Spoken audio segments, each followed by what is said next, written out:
Hello students. तो तैयार हैं आगे पढ़ने के लिए। आज हम लोग एक नया टॉपिक शुरू करने जा रहे हैं। सब घर पर ही है ना, बाहर तो नहीं गए? तो चलो, जब घर पर ही हैं, कुछ खाने को नहीं मिल रहा है तो लेक्चर से पहले कुछ खाने से शुरू करते हैं। देखो, आपको स्क्रीन पे दो चीजें नजर आ रही हैं। आ रही हैं? आपको क्या लेना है इसमें से? कौन सा लोगे बताओ? फर्स्ट वाला या सेकंड वाला? बोलो। मुझे उम्मीद है आप में से ज्यादातर लोग यही वाला ले रहे हैं। ये ले तो लोगे, लेकिन क्या ये फायदा करेगा? फायदा ये करेगा। तो आपकी मम्मी कौन सा खाने को कहती है? सबके बड़े कहते हैं ये खाना खाओ, और हमारा मन करता है कि हम ये खाएं। तो ऐसा क्यों है? आपने हमेशा नोट किया होगा कि आपके माँ बाप या आपके सारे बड़े कहते हैं कि बेटा ये खाना खाओ, देसी खाना खाओ, दाल रोटी खाओ, इससे हमें क्या मिलेगा? पोषण मिलेगा। कहते हैं ये। तो आज हम इसी के बारे में पढ़ने जा रहे हैं। अब ये देख के आप बाहर खाने मत जाना, लेकिन हम अब इस लेसन में यही पढ़ेंगे। तो अभी मैंने कहा कि सब कह रहे हैं कि इससे पोषण मिलेगा, तो आज हम इसी के बारे में पढ़ते हैं। तो आज का हमारा टॉपिक है nutrition, food science and technology. इसका पहला पार्ट है, इसके बाद हमारे दो पार्ट्स और आएंगे। मतलब पोषण, खाद्य विज्ञान और प्रौद्योगिकी, इसका फर्स्ट पार्ट है। तो हम शुरू करेंगे सबसे पहले पोषण से, क्योंकि मैंने यहाँ पर पोषण की बात करी थी कि घर में सब कहते हैं कि दाल रोटी खाओ और पोषण मिलेगा, और मन हमारा कुछ और खाने का करता है। तो ऐसा क्यों होता है, इसमें हमें क्या करना है? ये वाला जो फर्स्ट पार्ट है, इसमें हम डील करेंगे क्लिनिकल न्यूट्रिशन एंड डायटेटिक्स, इसका सिग्निफिकेंस और स्कोप। मतलब नैदानिक पोषण और डायटेटिक्स, आपको ये भी बताया जाएगा कि नैदानिक पोषण क्या होता है, डायटेटिक्स क्या होता है, नैदानिक पोषण और आहारिकी क्या होता है, इसका महत्व और कार्य क्षेत्र। तो बेसिकली ये वाला जो हमारा वीडियो होगा, ये कुछ ऐसे टर्म्स को डील करेगा जो फूड एंड न्यूट्रिशन में आगे हर जगह आपके काम आएंगे। अभी सिर्फ इसी लेसन में नहीं, आगे आप जो भी इस फील्ड में करोगे उसमें जो टर्म्स इस वीडियो में करने जा रहे हैं वो सब आपके काम आएंगे। तो इसको ध्यान से सुनो। और ये हो भी सकता है थोड़ा लंबा हो, क्योंकि बहुत सारे हमारे पास टर्म्स हैं। सबसे पहले हम बात करेंगे न्यूट्रिशन और पोषण की, जो मैंने आपको सबसे पहली स्लाइड में बताया था कि सब कहते हैं हमें ऐसा खाना खाना चाहिए जो हमें पोषण दे। लेकिन ये पोषण है क्या? ये आपने कभी सोचा पोषण क्या है? तो हम सबसे पहले इसे ही पढ़ने की कोशिश करते हैं। तो nutrition is the science of food, nutrients and other substances. क्या है ये? Nutrition is the science of food, nutrients and other subjects and other substances. और किससे डील करता है? उनके डाइजेशन, एब्जॉर्प्शन और यूटिलाइजेशन से। तो ये फूड के बारे में कहता है, न्यूट्रिएंट्स के बारे में, और उनके डाइजेशन, एब्जॉर्प्शन और यूटिलाइजेशन के बारे में। तो पोषण पोषण भोजन, पोषक तत्वों और अन्य पदार्थों के साथ साथ शरीर द्वारा उनका पाचन, अवशोषण और उपयोग का विज्ञान है। तो ये एक विज्ञान भी है, और ये पोषक तत्वों के बारे में पढ़ता है। तो आओ हम देखते हैं क्या प्रोसेस है। पोषण दिख रहा है, न्यूट्रिशन। न्यूट्रिशन क्या है? फूड और न्यूट्रिएंट्स का एक साइंस है, पोषक तत्वों के बारे में बताता है। न्यूट्रिएंट्स क्या होते हैं? न्यूट्रिएंट्स वो केमिकल कंपाउंड्स हैं या वो रासायनिक पदार्थ हैं जो खाने में होते हैं और हमारे शरीर को आगे सब कार्य करने के लिए जो जो केमिकल्स की ज़रूरत है वो देते हैं। वो चाहे एनर्जी हो या फैट हो, लेकिन वो सारे अलग अलग रसायन हैं। अब ये हमारे शरीर में पाचन, अवशोषण और उपयोग, मतलब डाइजेशन, एब्जॉर्प्शन और यूटिलाइजेशन, इन तीनों के बारे में भी पढ़ता है। अब और अगर ये सब कुछ हो जाता है तो फिर हमारे को अच्छी हेल्थ मिलती है या हम स्वस्थ रहते हैं।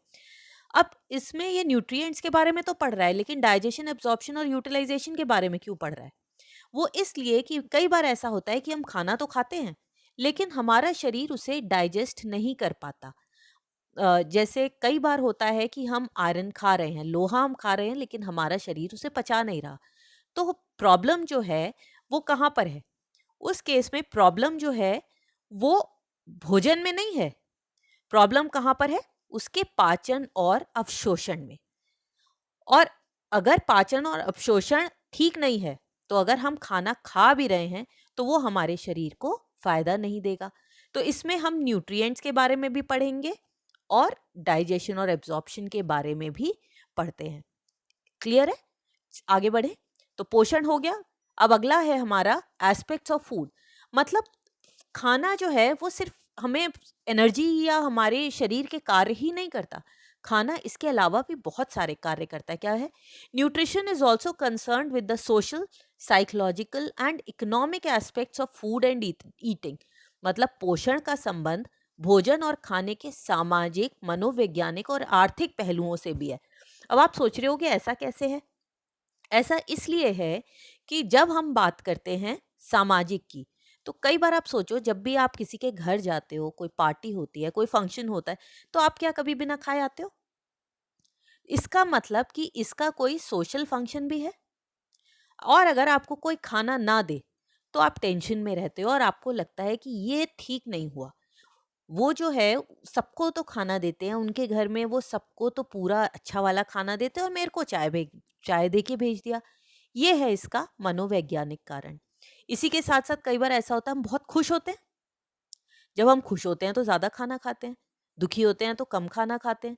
ये है इसका मनोवैज्ञानिक कारण या साइकोलॉजिकल कारण। और आखिरी है आर्थिक पहलू। हमारे पास जितने पैसे हम उसी के हिसाब से खा सकते हैं। अब अगर आप ये सोचो कि मेरी सैलरी कम है, तनख्वाह हमारे पास कम आती है और हम रोज पनीर और ड्राई फ्रूट्स खाएंगे तो ये नहीं हो सकता। तो ये है इसका आर्थिक पहलू शॉर्ट में। अब न्यूट्रिशन जो है इन तीनों से भी डील करता है। अब ये क्यों है, न्यूट्रिशन इन तीनों से क्यों डील करता है? सोच के बताइए आप। न्यूट्रिशन जो है भोजन के सोशल, साइकोलॉजिकल और इकोनॉमिक, इन तीनों एस्पेक्ट से डील करता है। इसका एक एग्जांपल मैं दे देती हूँ। कई बार ऐसा होता है हम खाना सिर्फ इसलिए नहीं खाते क्योंकि हमारा साइकोलॉजिकली हम ठीक नहीं है, या हम डिप्रेशन में हैं, अवसाद में हैं, और क्योंकि हम मेंटली फिट नहीं हैं, हम मानसिक रूप से फिट नहीं हैं, तो हमारा खाने का मन नहीं करता। फिर चाहे आप कितना भी पौष्टिक भोजन दो, लेकिन शरीर को तो पोषण की कमी हो जाएगी ना। इसलिए न्यूट्रिशन को फूड के या खाने के सामाजिक, मनोवैज्ञानिक और आर्थिक, मतलब सोशल, साइकोलॉजिकल और इकोनॉमिक एस्पेक्ट्स को भी ध्यान में रखना जरूरी है। ठीक है, अब हम आगे बढ़ते हैं इसके। अब न्यूट्रिशन जो है हमने पढ़ तो लिया कि क्या है, लेकिन न्यूट्रिशन जो है शरीर में दो तरह का हो सकता है। एक है ऑप्टिमम न्यूट्रिशन, मतलब उचित पोषण, जब आपका पोषण सही है। दूसरा है इनएडिक्वेट न्यूट्रिशन या अपर्याप्त पोषण।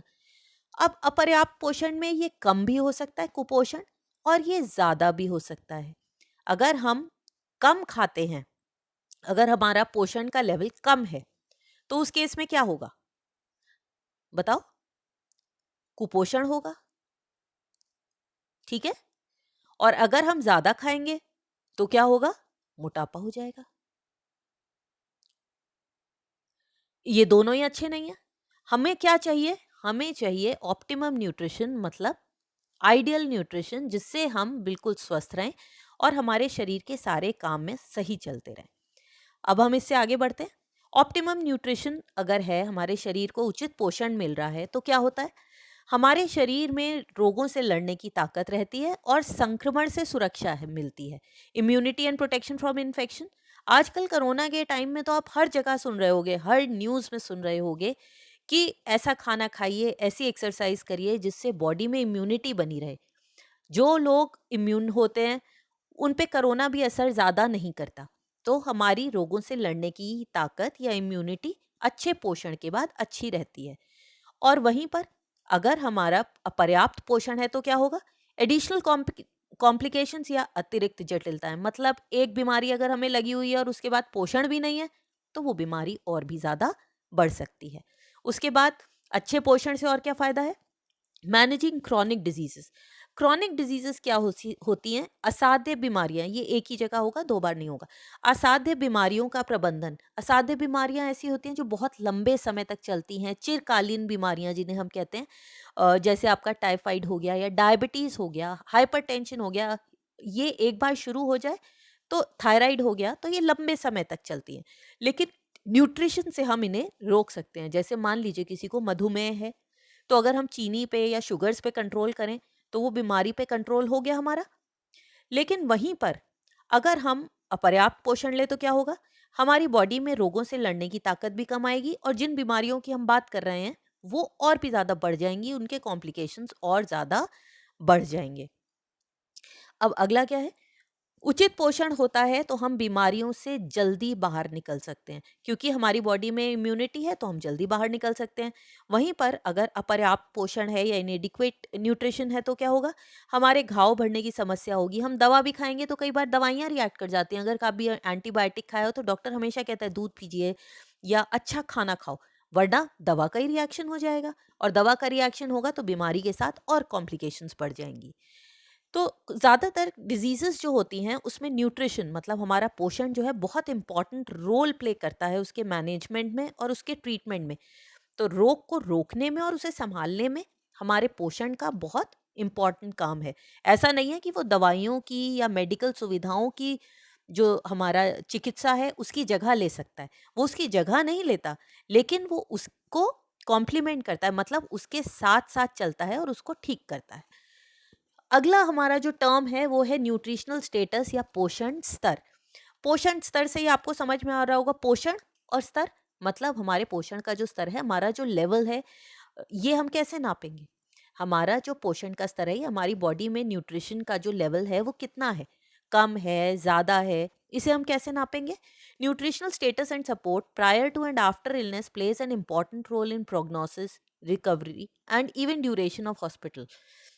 इसका मतलब क्या है, पोषण स्तर बीमारी से पहले और बाद में, रोगों के निदान में, हॉस्पिटल में अभी हम भर्ती हों या कोई सी भी जगह हो, तो उसमें बहुत ही इम्पॉर्टेंट रोल प्ले करता है। हम हर बीमारी में देखते हैं कि पोषण स्तर व्यक्ति का क्या है, और अगर वो गिरने लगता है तो हम उसे दवाइयाँ देते हैं या उसके सप्लीमेंट्स देते हैं। कोई भी इलनेस एंड डिजीज, कोई भी बीमारी जो है वो न्यूट्रिशनल इम्बैलेंस में रिजल्ट कर सकती है। मतलब किसी भी बीमारी का नतीजा क्या हो सकता है कि हमारी बॉडी में किसी ना किसी पोषक तत्व की कमी हो जाए। तो हम कई बार अगर हम एंटीबायोटिक्स लेते हैं या बुखार है तो उसके साथ साथ डॉक्टर हमें विटामिन बी दे देता है। उससे क्या होगा, हमारे अंदर विटामिन बी की कमी नहीं होगी और रिकवरी फास्ट होगी।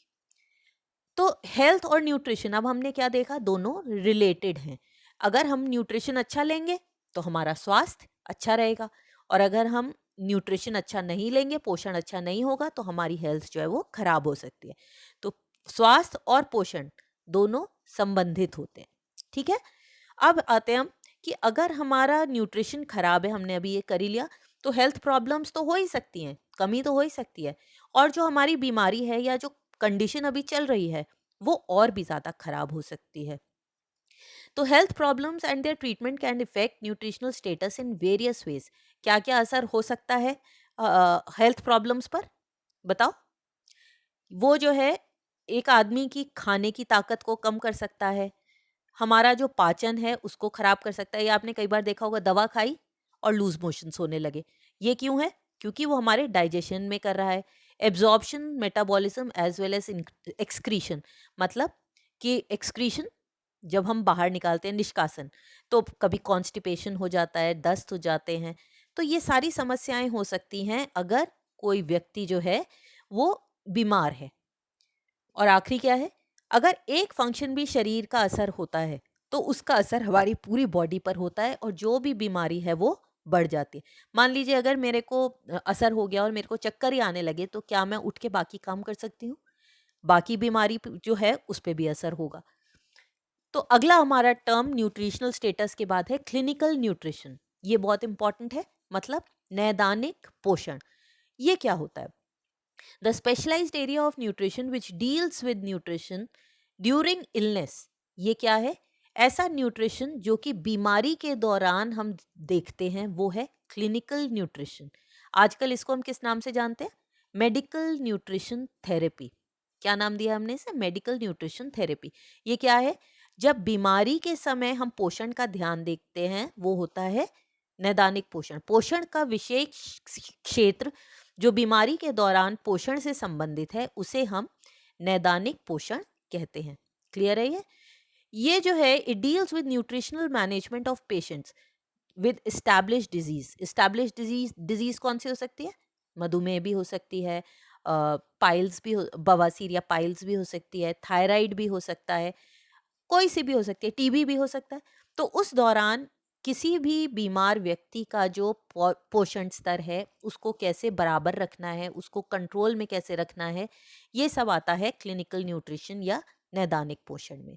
Function of any organ of the body can deteriorate from minor to acute, to minor and acute to major to chronic. मतलब अगर कोई भी हमारी बॉडी का ऑर्गन उसकी कंडीशन और खराब होती है तो वो माइनर से एक्यूट, एक्यूट और माइनर तो एक ही है, एक्यूट से लेकर क्रॉनिक तक जा सकता है। मतलब जैसे मान लीजिए लिवर की अगर प्रॉब्लम है, गुर्दे की प्रॉब्लम है, तो अगर वो छोटे से शुरू हो और हम उसका इलाज करा लें तो वो रुक सकती है। और अगर हम उसको ना करवाएं, कैंसर ले लीजिए, शुरू में अगर हम करवा लें उसका इलाज और पूरा ध्यान रखें अपने पोषण का तो वो रुक सकता है। अदरवाइज क्या होगा, वो बढ़ता जाएगा और फिर कंट्रोल करना उसको बहुत मुश्किल हो जाता है। और जो जो व्यक्ति इसको क्लिनिकल न्यूट्रिशन को देता है, इसको पढ़ता है, उसको हम कहते हैं ट्रेन्ड डाइटिशियन या medical nutritional therapist, clinical nutritionist. तीनों नाम है, या तो वो डाइटिशियन भी कह सकते हैं, न्यूट्रिशन थेरेपिस्ट भी कह सकते हैं और क्लिनिकल न्यूट्रिशनिस्ट भी कह सकते हैं। तो क्लिनिकल न्यूट्रिशन क्या है? जब कोई व्यक्ति किसी बीमार व्यक्ति के न्यूट्रिशन के बारे में पढ़ता है वो है क्लिनिकल न्यूट्रिशन। और जो व्यक्ति इसका इलाज करता है, इसका खाना बताता है या डाइट बताता है, उसको हम कहते हैं डाइटिशियन। क्लियर है ये? सबको समझ आ गया? तो इस सेवा को देने वाले व्यक्ति एक प्रशिक्षित आहार विशेषज्ञ, चिकित्सा पोषक चिकित्सक और नैदानिक पोषण विशेषज्ञ कहते हैं। अब ये करता क्या है? ये एक सिस्टमैटिक और लॉजिकल अप्रोच लेता है न्यूट्रिशन केयर में। सिस्टमैटिक और लॉजिक, वो आपसे पूछेगा कि आप क्या खाते हो, क्या क्या परेशानियां हैं, कहाँ पे कमी है, कौन सा पोषक तत्व कम है, और उसके बाद वो आपको गाइड करेगा। और हर जो पेशेंट आता है उसकी अपनी अपनी ज़रूरतें होती हैं। Each patient has its own unique needs. किसी में आयरन की कमी हो सकती है, कोई घूमने नहीं जाता, कोई योगा नहीं करता, तो सबकी अपनी अपनी प्रॉब्लम्स है और वो उसके अकॉर्डिंग उनका इलाज करते हैं। पेशेंट इज प्राइमरी फोकस, और इसका मेन फोकस कहाँ पर होता है, सारा अटेंशन कहाँ पर होता है? पेशेंट के ऊपर। और पेशेंट के जो पोषण है या न्यूट्रिशनल केयर है उसको हमें कैसे करना है, उसका न्यूट्रिशन का स्टेटस जो है वो ठीक कैसे करना है, सारा ध्यान हमारा इसी पर होता है। अब इसकी इंपॉर्टेंस क्या है? पोषण विशेषज्ञ का महत्व या फिर इंपॉर्टेंस ऑफ क्लिनिकल न्यूट्रिशनिस्ट। इसका इंपॉर्टेंस क्या है? ये एक बहुत ही इंपॉर्टेंट फील्ड है और आजकल हर हॉस्पिटल में अगर आप जाओगे तो आपको एक न्यूट्रिशनिस्ट ज़रूर मिलेगा। Due to advancement in medical sciences बहुत सारी many deadly and communicable diseases have been eradicated. अगर आपको ध्यान हो तो पहले प्लेग होता था, स्मॉल पॉक्स होता था, अब तो पोलियो भी है। ऐसी कई बीमारियां हैं जो अब खत्म हो गई हैं, लेकिन इसकी जगह बहुत सारी नई आ रही हैं। आजकल हम एक झेल रहे हैं, कोरोना। उसके अलावा HIV, एड्स, ऐसी बहुत सारी बीमारियां हैं जो पहले नहीं होती थी इतनी। मोटापा है, डायबिटीज़ है, हार्ट डिजीजेस हैं, ये बढ़ रही हैं और आजकल बहुत छोटी उम्र में भी हो रही हैं। जो पहले 50 साल से ऊपर होती थी, आजकल 20-20 साल के लोगों को भी ये परेशानियां हो रही हैं। और इसके अलावा जो हमारे बुजुर्ग हैं उनको भी स्पेशल अटेंशन चाहिए। आजकल हमारा लाइफ स्पैन बढ़ा है, 80-85 ईयर्स तक लोग जिंदा रहते हैं, उनको भी स्पेशल केयर चाहिए। तो इसलिए बहुत सारे ऐसे लोग निकल कर आते हैं जिन्हें स्पेशल न्यूट्रिशन चाहिए, स्पेशल केयर चाहिए। और इसलिए जैसे जैसे ऐसी पॉपुलेशन बढ़ रही है, चाहे वो बीमारों की हो, जो हाइपरटेंशन और डायबिटीज़ वगैरह के होते हैं, या बुजुर्गों की हो, उन्हें न्यूट्रिशनल केयर और सपोर्ट, काउंसलिंग, ये सब कुछ चाहिए। और अगर ये नहीं मिलेगा तो उनकी प्रॉब्लम्स जो हैं वो बढ़ती चली जाएंगी। आपको वैसे भी पता है कि पूरी दुनिया में डायबिटीज़ के सबसे ज़्यादा केसेस कौन सी कंट्री में है? हमारी कंट्री में। तो उसका ध्यान रखना भी ज़रूरी है। तो क्लिनिकल न्यूट्रिशनिस्ट या मेडिकल न्यूट्रिशन थेरेपिस्ट वो क्या करता है? Plays an important role in prevention of diseases and promotion of good health. वो एक बहुत ही इंपॉर्टेंट रोल प्ले करता है, बहुत महत्वपूर्ण रोल प्ले करता है अच्छी सेहत को और फिट लोगों को आगे बढ़ावा देने में, उनको प्रमोट करने में। कैसे करता है? वो जो है थेराप्यूटिक डाइट्स बताता है, मतलब ऐसे डाइट में परिवर्तन करता है, आपको ऐसी डाइट बताता है जिससे कि आपकी बीमारियों का कंट्रोल हो सके। आप हॉस्पिटल जाओगे तो डाइटिशियन मिलेगा। ये तो छोड़ो, अगर आप किसी जिम में भी जाते हो तो आजकल आपको एक डाइट चार्ट देता है वो। क्यों देता है? वो भी तो थेराप्यूटिक डाइट है। आप जिम जा रहे हो तो मतलब आपको अपना वजन कम करना है या आपको और ज़्यादा फिट होना है, मसल्स को बढ़ाना है, तो उसके लिए भी हमें ऐसी डाइट चाहिए। तो जो व्यक्ति ऐसा काम कर रहा है वो आपको फिट रख रहा है, वहाँ पर भी डाइट चाहिए। तो इसी से ही समझ में आ रहा है कि एक न्यूट्रिशनिस्ट का रोल हमारी सोसाइटी में अब कितना इम्पोर्टेंट है। आगे बढ़े, अब हम देखते हैं फूड और न्यूट्रिशन, मतलब खाने और पोषण के बीच में क्या रिलेशन है। साइंटिस्ट ने अब ये देखा है कि हर एक जो हमारा छोटा छोटा न्यूट्रिएंट होता है उसका भी हमारी शरीर में बहुत इम्पॉर्टेंट रोल होता है। जैसे अगर हम शुगर की या डायबिटीज़ की बात करें तो उसमें सिर्फ एक चीनी है, शुगर है, कार्बोहाइड्रेट, और वो उस बीमारी को बढ़ाता भी है और घटाता भी है। उसी तरह हमने पहले भी पढ़ा है कि विटामिन सी जो है बॉडी की इम्यूनिटी को बढ़ाता है। ऐसी बहुत सारी चीज़ें हैं, एंटीऑक्सीडेंट्स अब निकल कर आए हैं जो कि हमारे यहाँ रोगों को रोकते हैं। अ, तो इसको हम कहते हैं फूड और न्यूट्रिशन, मतलब कौन सा ऐसा खाना है जो हमारे पोषण को बढ़ाता है। अब इसमें हमारे पास 3 टर्म्स हैं जो नए आए हैं। पहला है न्यूट्रास्यूटिकल्स, ये होती हैं पोषण औषधि, मतलब ये वो सब्सटेंसेस हैं जिनके मेडिकल बेनिफिट्स हैं और ये प्रूवन भी हैं। जैसे अगर आप टर्मरिक को ले लो, मतलब हल्दी, उसके मेडिकल रीजन सबको पता है, चोट पे भी हम लगा सकते हैं, हम खाएं तो बॉडी की इम्यूनिटी भी बढ़ती है। उसके अलावा कई ऐसे हैं, जैसे अगर हम सेलेनियम खाएं तो आंखों में जो है उसका असर पड़ता है, अच्छा होता है, विटामिन ए आंखों को अच्छा रखता है। तो ये जो है मेडिकल बेनिफिट्स हैं, इनके हेल्थ बेनिफिट्स। अगला आता है हमारा मेडिकल फूड्स। ये वो हैं जो कि एक डॉक्टर ही लिख सकता है हमें, वो किसी स्पेसिफिक डाइट के लिए हैं और अगर हमारे में उसकी कमी है तो हमें डॉक्टर उसे प्रिस्क्राइब करके देगा और फिर हम वो ले सकते हैं। तो चिकित्सा खाद्य पदार्थ वे हैं जो विशिष्ट आवश्यकताओं वाले व्यक्तियों के लिए निर्मित होते हैं। और आखिरी क्या है? फाइटोकेमिकल्स या बायोएक्टिव कंपाउंड्स। ये ऐसे कंपाउंड्स हैं जिनकी कोई न्यूट्रिटिव वैल्यू तो नहीं है, ये हमारे शरीर को कोई पोषण तो नहीं देते, लेकिन ये जो है फिजियोलॉजिकल या बायोलॉजिकल एक्टिविटी में हेल्प करते हैं। जैसे कि अगर हम फाइबर को ले लें, फाइबर मतलब रेशा, वो कोई न्यूट्रिशन तो नहीं दे रहा है, लेकिन उसके बाद भी वो हमारे शरीर में डाइजेशन में मदद जरूर करता है, हालांकि वो कोई पोषक तत्व नहीं दे रहा। तो पादप रसायन गैर सक्रिय यौगिक, गैर पोषक तत्व घटक हैं। तो ये एंजाइम्स भी होते हैं जो हमारी बॉडी में रिएक्शंस को तेज कर देते हैं, लेकिन कोई पोषण नहीं देते वो। अब हम आते हैं डाइटिशियन या आहार विशेषज्ञ। ये क्या होता है डाइटिशियन या आहार विशेषज्ञ? आपने नाम तो सुना होगा।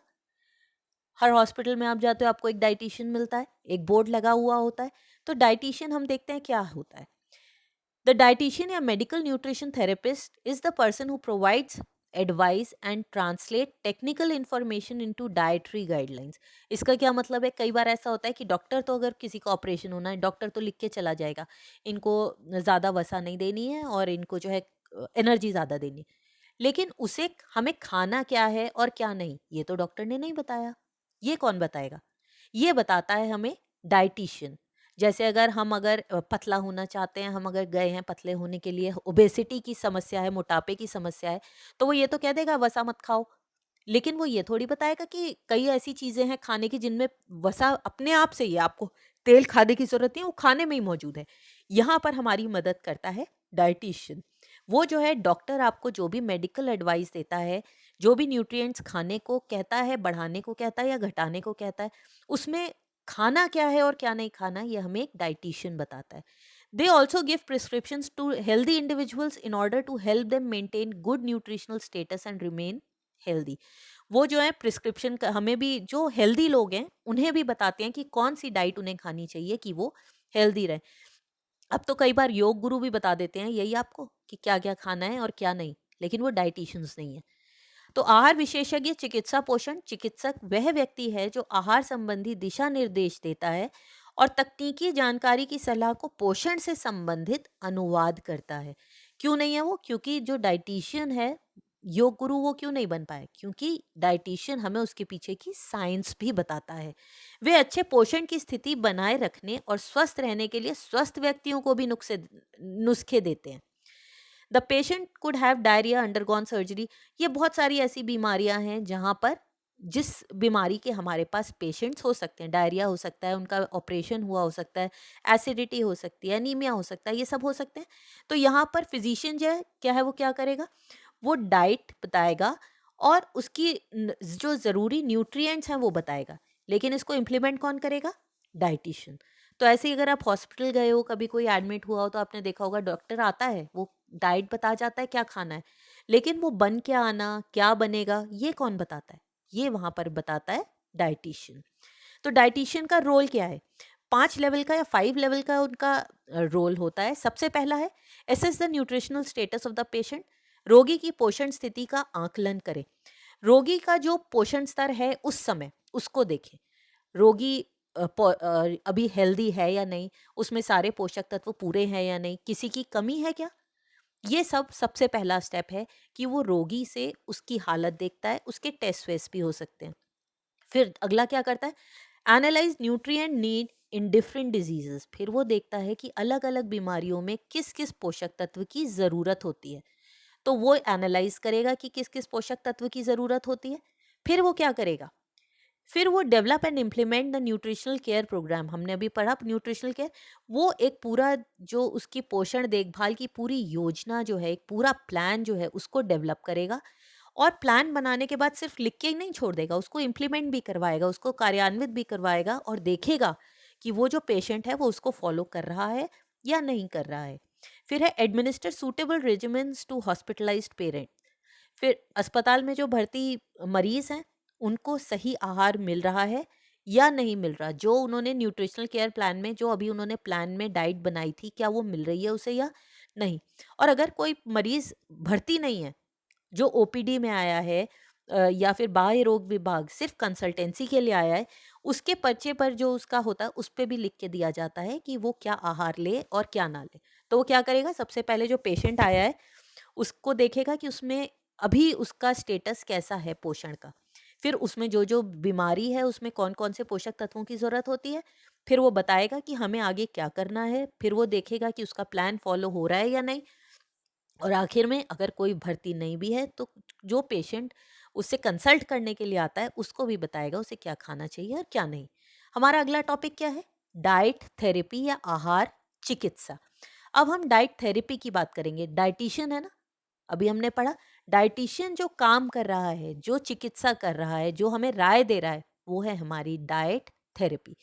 अब इसमें क्या होता है, सबसे पहले इसमें क्या करेगा, एक डाइट बनाएगा जो कि उस पेशेंट की, मरीज की सारी ज़रूरतों को, कौन सी ज़रूरतों को, पोषक ज़रूरतों को, न्यूट्रिएंट नीड, जो उसकी सारे न्यूट्रिशंस की नीड को, पोषक तत्वों की ज़रूरतों को पूरा करेगा। इसमें वो ये भी ध्यान रखेगा कि उसकी फूड हैबिट्स कैसी हैं, वो क्या क्या खाना खाता है, अगर वो वेजिटेरियन है, नॉन वेजिटेरियन है, किस तरह का खाना खाता है। फिर क्या है, modify existing diets to control the disease condition. वो ऐसा नहीं है कि अगर कोई साउथ इंडियन जना है तो उससे कह दे अब तुम दाल रोटी खाना शुरू कर दो, वो जो कुछ भी अभी खा रहा है उसमें परिवर्तन कर देगा। मॉडिफाई एग्जिस्टिंग डाइट्स, मौजूदा आहार को संशोधित करेगा और उसे परिवर्तित करेगा, कोई नई एकदम नई चीज नहीं दे देगा उसे, जो वो खाता है उसी में छोटे मोटे मॉडिफिकेशंस कर देगा कि चीनी मत लो, घी कम खाओ, नमक कम खाओ, ऐसी चीजें। करेक्ट न्यूट्रिशनल डेफिशिएंसीज, और जो उसके पोषण में, जिस बीमारी की वजह से उसमें पोषण की कमी आई है, उसको भी वो पूरा करने के तरीके बताएगा। Prevent short term and long term complications, और जो दीर्घकालिक रोग हैं, जो लंबे समय तक चलने वाले रोग हैं, उनके जो कॉम्प्लिकेशन हो सकते हैं, जैसे डायबिटीज़ है, अगर आपने उसको कंट्रोल नहीं किया तो शुगर लो भी हो सकती है कभी कभी और एकदम हाई भी हो सकती है। तो उन जटिलताओं को या उन कॉम्प्लिकेशंस को रोकना और उसकी पूरी कोशिश करना। और सबसे ज़रूरी है educate and council the patient, patient को समझाना, परामर्श देना और उसे ये बताना कि ये कितना ज़रूरी है। आहार से वो बहुत जल्दी भी ठीक हो सकता है और उसकी बीमारी बढ़ भी सकती है, ये पेशेंट को विश्वास दिलाना बहुत ज़रूरी है, वो तभी तो परहेज़ करेगा। अब इसके लिए डाइटिशियन को और क्या देखना होता है, डाइटिशियन को ये ज़रूर देखना होता है कि उस बीमारी का फूड एक्सेप्टेंस और यूटिलाइजेशन पर क्या फ़र्क पड़ता है। मतलब अगर कोई बीमारी ऐसी है जिसमें वो खाने को पचा नहीं पा रहा है या खाया ही नहीं जा रहा है, तो उसे ये देखना भी बहुत ज़रूरी है। तो इसमें वो क्या देखेगा, सबसे पहला न्यूट्रिशनल स्ट्रेस, ऐसा तो नहीं है कि व्यक्ति जो है वो स्ट्रेस में है, परेशान है, वो पोषण का स्ट्रेस भी होता है। अगर आपने देखा हो बुलीमिया, एनोरेक्सिया, जिसमें व्यक्ति खाता ही नहीं है, ये सब है उसकी स्ट्रेस। साइकोलॉजिकल स्ट्रेस, व्यक्ति डिप्रेशन में है, उसको खाने का मन नहीं कर रहा है, उसे लग रहा है मैं मोटा होता जा रहा हूँ। इफेक्ट ऑफ इलनेस, कई बार बीमारी में ही खाने का मन नहीं करता है। अगर कोई जॉन्डिस का पेशेंट है तो लिवर के फंक्शनिंग उसकी खराब हो जाती है और उसका खाने का बिल्कुल मन नहीं करता, भूख एकदम खत्म हो जाती है। Acceptability of modified therapeutic diet, ये सबसे ज़रूरी है। ये देखना कि आपने उसे जो खाना दिया है पेशेंट को, वो उसे खाने के लिए तैयार है या नहीं है। किसी वेजिटेरियन को आप चिकन सूप नहीं दे सकते। कोई साउथ इंडियन व्यक्ति है तो कोशिश ये करो कि वो अगर वो इडली सांभर उत्तपम कोई ऐसी चीज़ खा रहा है तो हम उसी में ही परिवर्तन करें। फिर हम आते हैं न्यूट्रिशनल असेसमेंट या फिर पोषण मूल्यांकन। अब हमने सब कुछ देख लिया, अब हमें ये देखना है कि हम पोषण का मूल्यांकन करेंगे कैसे। Nutritional assessment is required to obtain information on the patient's nutritional status and nutritional needs. आपको याद है हमने कहा था डाइटिशियन का सबसे पहला जो स्टेटस है, सबसे पहला कार्य है, वो यही है कि वो देखे जो पेशेंट आया है उसका उस समय का स्टेटस क्या है। इसको हम कहते हैं न्यूट्रिशनल स्टेटस। तो रोगी के पोषण की स्थिति और पोषक तत्वों की ज़रूरतों के बारे में जानकारी प्राप्त करना, तो वो उसी व्यक्ति से पूछ सकती है, उसके टेस्ट से देख सकती है, उसकी बीमारियों से देख सकती है। फिर वो क्या करेंगे, obtain detailed information on health, diet, personal and medication histories. फिर ये आप डॉक्टर्स भी हमेशा पूछते हैं कि आप कोई दवा तो नहीं खा रहे हो, पहले की कोई हिस्ट्री तो नहीं है, आपके मम्मी पापा को तो ये बीमारी नहीं थी, क्या खाना खाते हो, कितनी एक्सरसाइज करते हो, क्या रूटीन है। तो स्वास्थ्य पर विस्तृत जानकारी लेते हैं। एंथ्रोपोमेट्रिक मेजरमेंट, आपका वजन लेना, हाइट को देखना, वेट को देखना और बीएमआई देखना। किसी भी हॉस्पिटल में जाओ आप बड़े, तो सबसे पहले अब वो कहते हैं वेइंग मशीन पे खड़े हो जाओ और उसमें बैठकर वो हाइट वेट देखते हैं। इससे क्या है, आप जब उसके पास बार बार जाओगे तो उसको ये भी पता लगाना आसान हो जाएगा कि आपका वजन बढ़ रहा है या घट रहा है। बढ़ रहा है तो क्यों बढ़ रहा है, जैसे थायराइड अगर बढ़ने लगे तो वजन घटता है, क्यों बढ़ रहा है, क्यों घट रहा है, ये हमें यहाँ से पता चल जाता है। मोटापा है या आपको मेल न्यूट्रिशन है, हमने अभी पढ़ा था न्यूट्रिशन दो होता है, कुपोषण तो नहीं है, ये सब हमें यहाँ से पता चल जाता है। Relating the information on lab and physical measurements with above, अब इन सब के साथ वो लैब के जो टेस्ट होते हैं उनको देखेंगे। आपके अलग अलग होते हैं, हीमोग्लोबिन का टेस्ट होता है, विटामिन डी का टेस्ट होता है। तो ये जो हम लैब्स में टेस्ट कराते हैं, इसको देख के डाइटिशियन तय करते हैं कि हमारे अंदर किस चीज़ की कमी है। मान लीजिए हमने विटामिन सी का टेस्ट कराया और विटामिन डी जब हमने टेस्ट कराया तो वो हमारा कम आया, तो प्रयोगशाला निदान पर जानकारी, तो उसे ये पता चल जाएगा कि उसे हमें विटामिन डी देना है। और इस सब को इंटरप्रेट करके जितनी भी इंफॉर्मेशन वो इकट्ठी करेगी, इस सब को देखने के बाद वो ये तय करेंगे कि पोटेंशियल न्यूट्रिशन डेफिशिएंसीज, मतलब आगे कौन सी ऐसी डेफिशिएंसीज हैं जो हो सकती हैं या अभी हैं और इनको हम ठीक कैसे कर सकते हैं। संभावित पोषण संबंधी कमियों की पहचान करके उसके लिए उपयुक्त सभी की व्याख्या करना। हो गया ये? अब हम आते हैं अगले टॉपिक पर या अगले टर्म पर जो हमारा न्यूट्रिशन में आता है। ये सारे टर्म्स बेटा जब आप आगे फूड एंड न्यूट्रिशन पढ़ते हो, आहार तथा पोषण पढ़ते हो, तो ये सारे शब्द आएंगे और अगर हमने अभी पढ़ लिया तो ये सारे हमें तब समझने में आसानी होगी। न्यूट्रिशनल केयर क्या होता है? इट इज द केयर, नाम से समझ में आ रहा है, पोषण की देखभाल। कोई भी बीमार व्यक्ति है उसकी न्यूट्रिशनल केयर कैसे करेंगे, उसको सारे न्यूट्रिशन जो भी उसमें कमी है उसको पूरा करके। Keeping in mind the nutritional needs of the patient, ये वो ख्याल है या वो देखभाल है जो हम किसी भी मरीज के जो उसका पोषण की कमी है उसको देखकर करते हैं। ये क्या है, असेस न्यूट्रिशनल स्टेटस, ये हमने पहले भी करा। सबसे पहला जो स्टेप है वो हर जगह यही होता है कि व्यक्ति की अभी क्या कंडीशन है। फिर हम देखेंगे कि उसको न्यूट्रिशनल प्रॉब्लम्स कौन सी हैं, क्या क्या उसको समस्याएं हैं और उन समस्याओं का निदान देंगे। फिर हम planning and prioritising nutrition interventions, फिर हम ये सोचेंगे कि उसकी ये जो पोषण संबंधी समस्या है, ये जो प्रॉब्लम आई है न्यूट्रिशनल प्रॉब्लम, इसको पूरा कैसे करेंगे, उसके लिए कोई प्लान बनाएंगे। फिर हमारा जो रिजल्ट आएगा, मान लो हमने प्लान बनाया, डाइट में परिवर्तन किया और हमने देखा कि कोई फर्क नहीं पड़ रहा है, जो उसकी समस्या थी वैसी की वैसी है, तो हम क्या करेंगे, उसका मूल्यांकन या इवैल्यूएशन करने के बाद हम जो हमने उसे डाइट दिया था उसमें फिर परिवर्तन करेंगे और फिर देखेंगे कि उसके ऊपर कोई असर हो रहा है या नहीं हो रहा। तो ये जो हमारा न्यूट्रिशनल केयर है, ये हर इंडिविजुअल पे अलग अलग होता है। किसी पे एक चीज़ जल्दी असर कर जाती है और किसी पर देर में करती है और किसी पे नहीं भी करती। अगर नहीं करती तो हमें उसे कोई दूसरी चीज़ देनी पड़ती है। अब इसमें सब लोगों पर क्यों होती है? जो हेल्दी लोग हैं वो फिट रहने के लिए कि मैं फिट बना रहा हूँ, जैसा हूँ वैसे ही बना रहा हूँ, वो इसलिए अपना ध्यान रखते हैं। जो प्रेग्नेंट वुमेन है उनको तो ध्यान रखना ही है ताकि उन्हें आगे कोई कॉम्प्लिकेशन ना हो, और जो बुजुर्ग हैं उन्हें भी स्पेशल ख्याल रखना पड़ता है। और आजकल जब एवरेज बुजुर्गों की उम्र बढ़ती जा रही है तो ये और भी ज़्यादा ज़रूरी है। जो बीमार हैं उनके लिए तो हम पढ़ ही रहे हैं, सबसे ज़्यादा ज़रूरी है ये काम। अब हम देखते हैं कि क्लिनिकल न्यूट्रिशन और डायटेटिक्स जो हमारा टॉपिक था वो क्या होता है। तो क्लिनिकल न्यूट्रिशन एंड डाइटेटिक्स, इसमें जो हमारा प्रोफेशनल है वो क्या क्या करना जान जाता है, क्या क्या उसे आता है, उसे क्या क्या आता है। हमने अब सारी चीज़ें पढ़ ली हैं, जो जो उसे करना होता है वो तभी तो करेगा जब उसे आता होगा। तो वो सबसे पहले आहार आयोजन करता है या उसे डाइट प्लान करना आ जाता है। कैसी डाइट्स को? जो उसके क्लाइंट की या जो भी व्यक्ति उसके पास आया है उसकी न्यूट्रिशनल रिक्वायरमेंट्स को पूरा करे।